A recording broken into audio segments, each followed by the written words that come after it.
Assalamualaikum warahmatullahi wabarakatuh. Dengan Dina Sukma Miranti di sini. Pada kesempatan kali ini saya akan berperan sebagai pengamat dalam praktek coaching. Pada kesempatan kali ini perkenalkan rekan saya Indah Setianingsih sebagai coach dan Yayu Kurniani sebagai coach. Sudah siap teman-teman? Sudah. Oke. Teman-teman, pada kali ini saya sebagai pengamat akan menjelaskan tentang rubrik dari latihan percakapan coaching kita kali ini. Ada 3 kriteria, bisa dilihat di rubriknya. Kriteria yang penilaian ini adalah mendengar aktif, pertanyaan berbobot, dan juga memberdayakan coaching. Nah, dari 3 kriteria ini, bila panjenengan semuanya ingin mempunyai nilai yang maksimal, berarti Anda bisa melihat di poin yang keempat. Jadi nilai minimal itu adalah poin yang pertama dan nilai maksimalnya ada di poin yang keempat. Di poin yang keempat untuk kriteria mendengar aktif itu adalah ketika coach bisa bebas dari judgement, asumsi dan asosiasi serta dapat menangkap emosi coaching. Kemudian untuk kriteria pertanyaan berbobot, bisa selalu mengajukan pertanyaan yang terbuka dan berasal dari yang mendengarkan. Kemudian untuk yang memberdayakan coaching, panjenengan bisa membantu membuat rencana aksi yang spesifik, mendorong ide dari coaching pada saat diminta saran berbagi pengalaman. Bagaimana? Sudah siap prakteknya? Siap, sudah.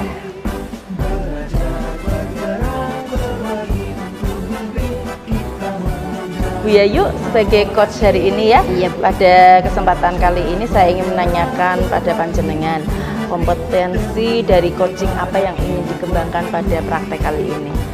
Baik Bu, pada praktek kali ini saya ingin mengembangkan keterampilan membangun dasar proses coaching, kemudian keterampilan membangun hubungan baik, keterampilan berkomunikasi, dan keterampilan memfasilitasi pembelajaran. Oke, baik. Terima kasih. Kemudian pertanyaan yang kedua ya Ibu ya. Dari yang disebutkan tadi, bagian kompetensi mana yang secara spesifik ingin panjenengan observasi? Kalau saya sendiri pengen di keterampilan memfasilitasi pembelajaran. Oke, terima kasih. Dari semuanya, nantinya indikator ketercapaian dari tujuan pengembangan yang diinginkan dari praktek coaching ini apa ya Bu ya? Saya mampu mendorong coaching untuk menemukan solusinya sendiri dalam menyelesaikan masalahnya Bu. Oke, terima kasih. Semoga praktek coachingnya berhasil ya. Menjalin kolaborasi, belajar, bergerak, berbagi untuk. Selamat siang Bu Yayu. Siang Bu Indah. Gini Bu Yayu, maaf ya, saya mengganggu waktunya sebentar, enggak apa-apa Bu Yayu ya? Enggak apa-apa Bu, kebetulan saya jam kosong Bu, nggak mengajar di kelas. Gini Bu, saya itu ya bingung, ya campur aduk lah Bu. Saya itu sedang mengalami suatu masalah ya dengan murid saya, terutama dalam pembelajaran.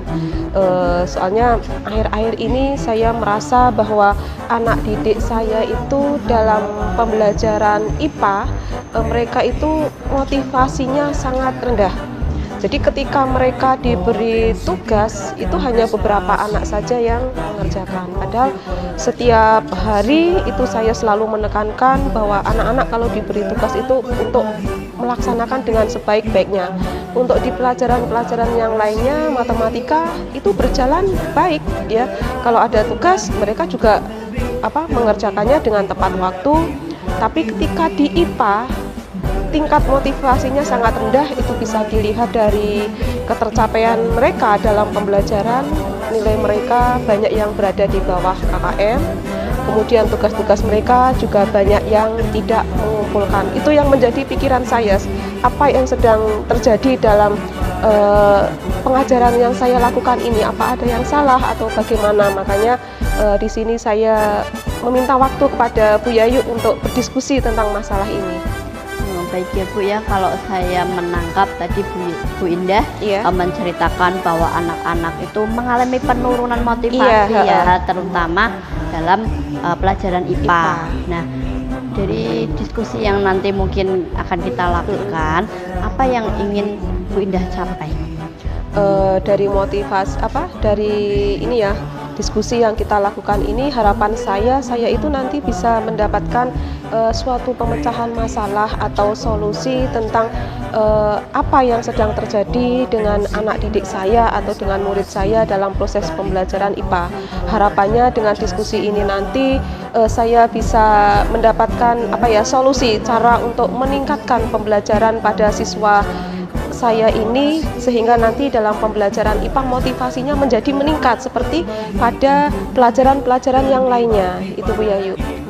Baik Bu Indah, kalau boleh saya tanya, menurut Bu Indah kalau ini ada skala 1 sampai 10 ya, selama ini ketercapaian Ibu itu sampai di skala berapa?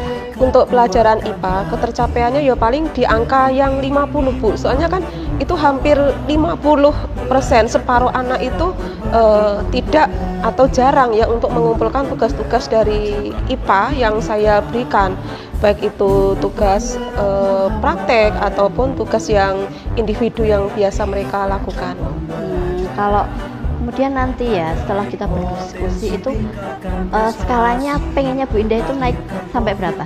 Ya harapan saya dengan melaksanakan diskusi ini ya bisa naik sampai 10 lah Bu, supaya pembelajaran yang saya lakukan ini bisa berhasil dengan maksimal. Itu harapan saya. Baik Ibu, kalau boleh saya bertanya, menurunnya motivasi terutama pada pelajaran IPA itu menurut Bu Indah itu karena apa? Mungkin ya dalam pembelajaran yang saya lakukan, yang pertama mungkin anak merasa bosan atau jenuh karena di dalam pembelajaran IPA saya menganggap materi IPA itu materi yang mereka sering jumpai dalam kehidupan sehari-hari, sehingga terkadang saya itu jarang untuk menggunakan media pembelajaran. Yang saya gunakan hanya berpatokan pada buku teks yang siswa miliki atau yang sekolahan sediakan. Sementara untuk media-media pembelajaran lainnya, karena kebetulan sekolah kami itu kan sekolah yang kecil, dalam artian jumlah siswanya itu sedikit, sehingga untuk memenuhi media-media pembelajaran seperti IPA itu bisa dikatakan hanya sedikit, hanya beberapa saja yang ada. Seperti untuk media pembelajaran magnet itu bahkan tidak ada sama sekali. Kemudian kalau pas praktek untuk yang rangkaian listrik itu terkadang saya malah bersama siswa itu membuat sendiri. Jadi siswa itu sekolah itu tidak ada. Kemudian yang ada itu paling untuk yang planet-planet, kemudian untuk yang organ tubuh pada manusia itu yang disediakan oleh sekolahan, yang lainnya tidak ada. Berarti tadi ya memang mungkin anak bosen ya, ya kurang itu. Mungkin kemudian, itu. Iya. Kemudian yang kedua, apakah bisa juga karena dalam pembelajaran IPA itu saya monoton hanya fokus pada teks, saya tidak menyelingi dengan kegiatan-kegiatan yang menyenangkan, dan mungkin salah satunya itu barangkali. Baik. Kemudian yang selama ini sudah Bu Indah lakukan itu apa Bu? Yang selama ini sudah saya lakukan untuk pembelajaran IPA, kalau misalkan alat media pembelajaran itu kok bisa saya buat bersama anak-anak, ya saya buat. Misalkan saja ketika anak itu harus praktek bagaimana sih cara membuat rangkaian listrik seri dan paralel. Di situ saya dari rumah akan membawa alat-alatnya seperti bolam lampu, kemudian batu baterai, kabel dan sebagainya. Nanti anak-anak di situ saya bentuk kelompok, kemudian masing-masing kelompok tak suruh mencoba membuat rangkaian listrik, baik itu rangkaian listrik paralel ataupun seri. Itu pun hanya terbatas karena anak-anaknya juga jumlahnya sedikit, tidak ada 20 dalam satu kelasnya, sehingga yang aktif aktif, kadang ada yang pasif. Iya. Berarti ya kalau boleh saya itu ya, berarti Bu Indah sudah melakukan berbagai cara seperti itu ya Bu ya, tapi ternyata motivasi anak pun tetap menurun, Iya. belum meningkat seperti itu ya. Nah, di sini mungkin Bu Indah punya pemikiran, punya rencana seperti apa yang mungkin belum dikembangkan atau bagaimana Bu? Mungkin ini Bu ya, karena anak SD itu kan masih dunianya bermain. Mungkin salah satunya saya dengan membuat rancangan pembelajaran atau rencana melaksanakan pembelajaran yang di dalamnya itu menyisipkan permainan-permainan yang menyenangkan bagi anak, yang dengan suasana hati yang senang ya. Mungkin anak itu akan tertarik, akan termotivasi untuk mengikuti pembelajaran. Karena biasanya ketika anak itu dari rumah moodnya itu sudah tidak baik, sampai di sekolah pun kadang juga tidak mau kita diajak ngobrol, diajak berdiskusi, dia akan tetap diam dan kadang tidak mau melakukan aktivitas apapun.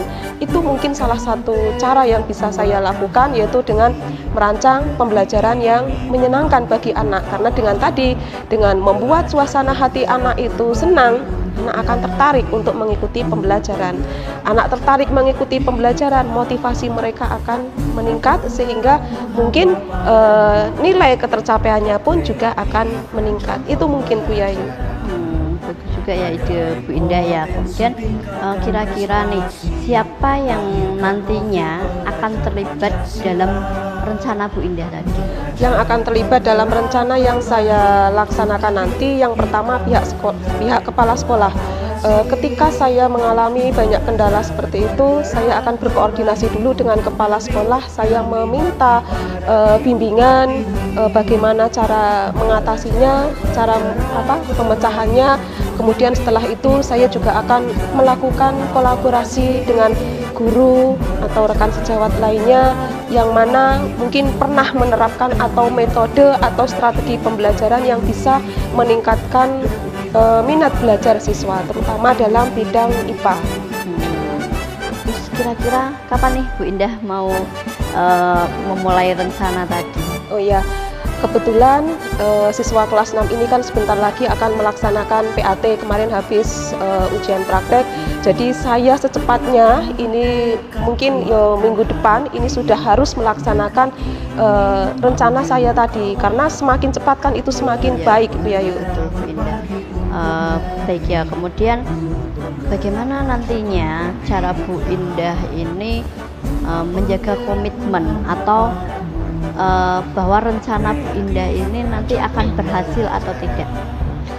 Cara menjaga komitmen saya diantaranya ya saya akan senantiasa merancang pembelajaran yang menyenangkan pada anak dengan menyisipkan permainan yang menyenangkan, kemudian menyisipkan ice breaking. Anak itu paling suka sekali diberikan ice breaking. Mesti dalam pembelajaran dia bilang asik hore. Nah, dengan asik hore itu akan menumbuhkan motivasi anak dalam pembelajaran. Kemudian ya dengan melakukan pendekatan ke anak SD itu kalau didekati itu kadang akan tumbuh rasa keinginannya untuk berubah, karena saya merasa sendiri ketika anak itu diajar oleh guru ya sama sebenarnya, kemudian diberi tugas di rumah kok diajari oleh orang tuanya dengan hasil yang sama tetapi cara yang berbeda, anak itu tidak mau. Jadi anak itu lebih percaya kepada guru.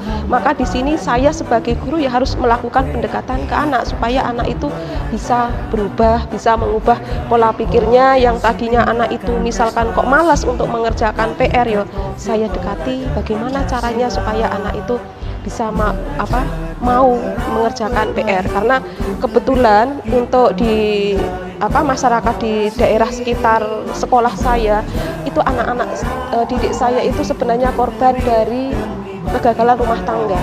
Mereka kebanyakan tinggal dengan neneknya, orang tuanya cerai, kemudian ada juga yang keluar negeri, sehingga mereka kadang untuk kasih sayang kemudian pendampingan belajar pun tidak ada. Makanya di sini peran guru ya sangat penting sekali bagi mereka. Baik ya Bu Indah ya, kalau tadi saya menangkap pembicaraan dari Bu Indah itu kan Bu Indah mau melakukan perubahan dalam rancangan pembelajaran menjadi pembelajaran yang lebih menyenangkan Ya, seperti betul, itu ya Bu Indah ya. Baik Bu Indah, Kemudian setelah kita diskusi ini, apa yang Bu Indah rasakan? Lega sekali ya Bu ya. Dengan tadi saya datang ke sini dengan perasaan yang gundah gulana, bingung bagaimana cara mengatasi anak yang sebentar lagi mau PAT, mau ujian, kok motivasi belajarnya kok menurun. Tetapi setelah ketemu Bu Dina, kemudian bercurah pendapat, Bu Yayu bercurah pendapat seperti ini, saya menjadi plong. Oh ternyata ini loh solusinya. Ternyata cara untuk memotivasi anak dalam pembelajaran itu ya, misalkan dengan merancang pembelajaran yang menyenangkan, dan itu nanti akan saya coba untuk minggu depan. Itu Bu Yayu. Baik Bu Indah, mungkin ada yang mau disampaikan lagi atau gimana? Saya rasa sudah cukup. Nanti misalkan kok ada keluhan lagi, saya akan berdiskusi lagi dengan Bu Yayu. Nggak usah bosan Bu Yayu ya. Tidak, selalu siap pokoknya. Ya, terima kasih Bu Yayu atas diskusinya pada hari ini. Semoga permasalahan yang saya hadapi ini bisa membawa hasil yang baik bagi peningkatan motivasi siswa dalam belajar. Baik Bu Indah. Ya, terima kasih. Penggerak menghamba pada murid kreatif. Bu Yayu, Bu Indah sudah selesai praktek coachingnya. Bu Yayu izin bertanya, dari yang sudah dilalui tadi untuk praktek coachingnya, indikator apa pencapaian pengembangan yang sudah diinginkan? Ya, saya coaching ya Bu ya, menemukan solusi dari permasalahannya yang diambil dari sisi coaching sendiri. Tadi sisi coaching memiliki permasalahan yaitu motivasi belajar yang menurun, terutama di mata pelajaran IPA. Kemudian nanti setelah melakukan percakapan, kemudian Bu Indah sudah menyampaikan apa yang sudah beliau lakukan untuk mengatasi hal tersebut, dan beliau juga menyampaikan apa yang direncanakan untuk mengatasi menurunnya motivasi belajar terutama di mata pelajaran IPA ya. Beliau menyampaikan bahwa beliau akan membuat rancangan pembelajaran yang diselingi permainan, jadi membuat rancangan pembelajaran yang menyenangkan seperti itu. Nah, solusi yang didapatkan tadi itu adalah solusi dari Bu Indah sendiri sebagai coaching. Kemudian beliau untuk menjaga komitmen akan selalu melakukan pemantauan dan selalu membuat pembelajaran yang lebih baik. Terima kasih yang menyampaikan data yang saya sampaikan ya. Pada kesempatan kali ini saya menyampaikan catatan hasil observasi berbasis data yang bebas dari penilaian dan asumsi fokus pada area yang dikembangkan berdasarkan hasil percakapan di praktek coaching. Pada praktek coaching yang dilakukan oleh Bu Indah Srianingsih dan juga Bu Yayu, ada kompetensi coaching yang ingin dikembangkan, yaitu keterampilan membangun dasar proses coaching, kemudian keterampilan membangun hubungan baik, keterampilan berkomunikasi, keterampilan memfasilitasi pembelajaran, dan pengembangan ini sudah berhasil dilakukan oleh Coach Bu Yayu.